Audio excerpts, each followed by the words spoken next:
tell me, what's one thing you done in your life that if you could go back in time, you would stop yourself from doing it? Let's have it. If I could remove one thing from my life, it would not be my marriage. It would be the voices I allowed into my head. How?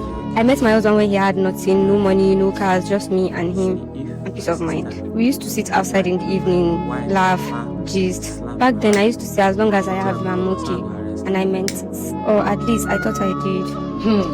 My husband used to do a lot of things for me. They might not be big, but they felt real. If I complain about headache, he'll massage my head with warm water till I sleep off. If the food at home is not enough, he will say he's not hungry just for me to eat. Sometimes he will wake up very early in the morning to go and fetch water before I wake up from sleep. Some days when I'm tired, he will help me to wash plates even when I said he should not. And every single night, no matter how stressful his day went, he always asks me, "Are you okay? Hope you're good." Those things used to mean everything to me back then because they feel real and natural. Well, things didn't actually change suddenly. Everything started changing when life got a little better for us. We got a better job and we moved into a small apartment in a quiet estate. I remember the first night we slept there. We didn't sleep early because of excitement. And nothing changed my husband. He was even better than before. And life continues. So after a year and a half, that was when we had our first child.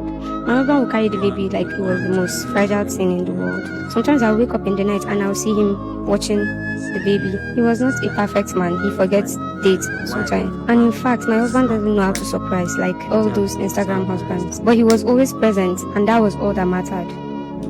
Then I met new friends in the estate, women who looked like they had everything together, always well dressed, talking about luxury life, and they called themselves estate boss ladies. At first, it was just a conversation. Then slowly, it became something else. I would meet them for tea and they would ask about my marriage. And I would tell them it is fine, my husband is trying. And they would laugh. Just fine? One of them said. She said, "Do I have a car?" I said, "No." She said, "That means I still take the estate bus." And I said, "Yes." She said, "That's a disaster at its peak." She said, "I deserve more." And the other one said, "I have to push him. Because men don't know how to do what is expected until you push them." They told me how they push their husbands to get where they are today. How they will not settle for less, but the absolute best. And slowly, I started listening to those women. Then I started noticing things I don't used to notice. What? The way my husband repeated clothes and the way he calculated expenses before spending. The way he would say, "Let's manage this month." Before it was normal, but now it felt like suffering. Even the things I once loved about this man started irritating me. When he asked, "Are you okay?" it started sounding as if it was a noise. When he could not afford something expensive, I would start comparing him with the estate men. I stopped seeing his effort. I started seeing his limitation. He was still being the man I once prayed for, but I wanted things different now.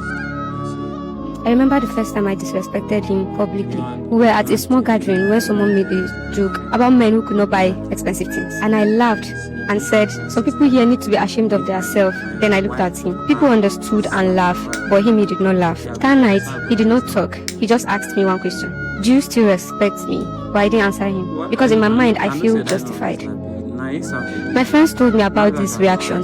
They called it first stage. That is denial stage. But you have no choice later than to accept it. I remember what our first lady in the group said. She said he will appreciate it later when he sees it in a bigger picture. Because if you did not pressure him, he will never grow. And when he doesn't, you'll be the one to suffer. Then I started pressuring him, complaining and comparing. And he changed slowly. He stopped gisting with me.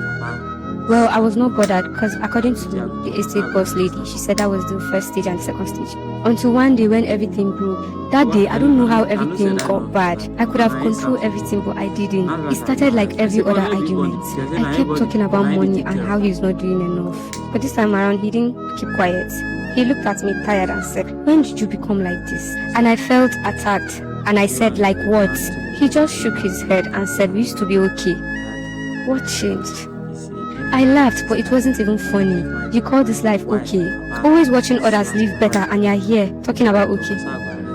He went quiet for a moment and said, "Since when did our marriage become a competition?" That question annoyed me. And I said, "Since I've started seeing what real men do for their wives." He looked at me as if he didn't even recognize me. Then he said, "When did these people start deciding what is enough for you matter?" Then I said, "It's because you're not man enough and I deserve better." He didn't move or say a word. I could have stopped there, but I didn't. He was still looking at me quietly when I said something that I shouldn't have said. Then I said, "I regret marrying you." The way he looked at me, I've never seen him like that before. He looked empty, like something inside him closed. He nodded slowly, picked his phone, and walked out. I didn't follow him, and I didn't call him. because I was still angry at him. I was still feeling as if I was right. I sat there convincing myself that he would come back as always. Night came, he didn't return. I called him, he didn't answer. Then I told myself maybe he needed time. Then an unknown number called. I picked, it was a female's voice. Then she asked if I'm the wife of the owner of the number. I said yes. Then she said I should come to so hospital. That there have been an accident and my husband is involved. Jesus. I didn't even remember how I got there, but I saw myself there. When I got to the hospital, the first thing I saw was his shoes. Then I saw him, but not the way I knew him. He was lying there, quiet, and machines were all around him. They said he was hit by a car while crossing the road. He didn't die, but he wasn't alive. He was in coma.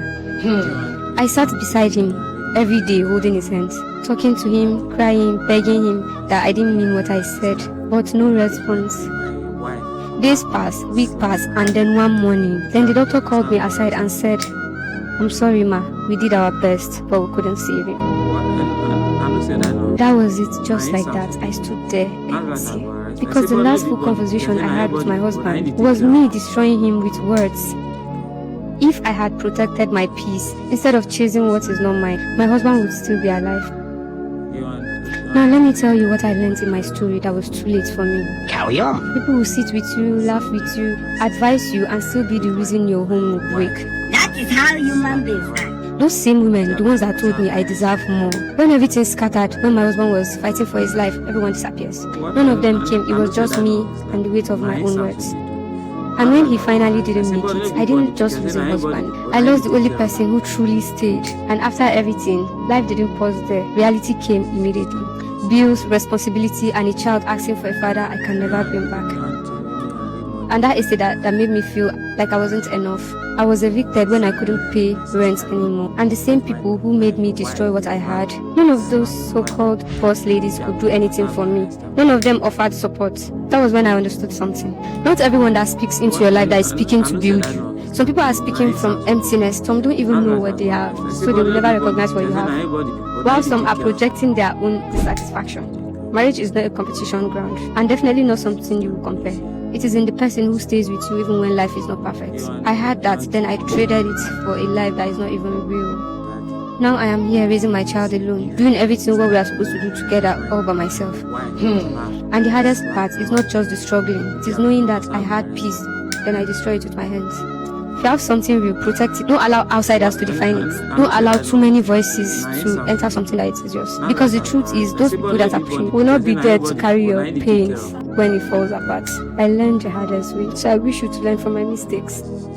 Filter what you hear and guide what you heard. Because once it is gone, no amount of regret can bring it back.